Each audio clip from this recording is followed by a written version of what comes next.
ঘুম থেকে উঠে প্রথমে চলে যেতে হয় রান্নাঘরে।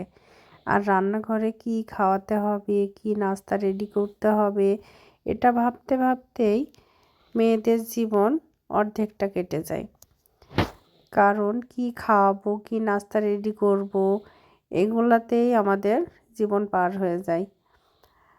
তো সকালবেলা উঠেই চলে গেলাম রান্নাঘরে। আজকে ঘুম থেকে উঠতে একটু দেরি হয়ে গেছে।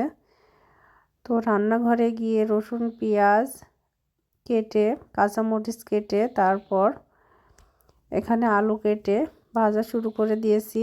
সাইডে ময়দা মেখে রাখছিলাম, সেটা ছোট ছোট করে ডো তৈরি করে এভাবে বেলে রুটির শেপ দিয়ে, তারপর ভিতরে তেল দিয়ে এটাকে এভাবে ফোল্ড করে নিয়েছি।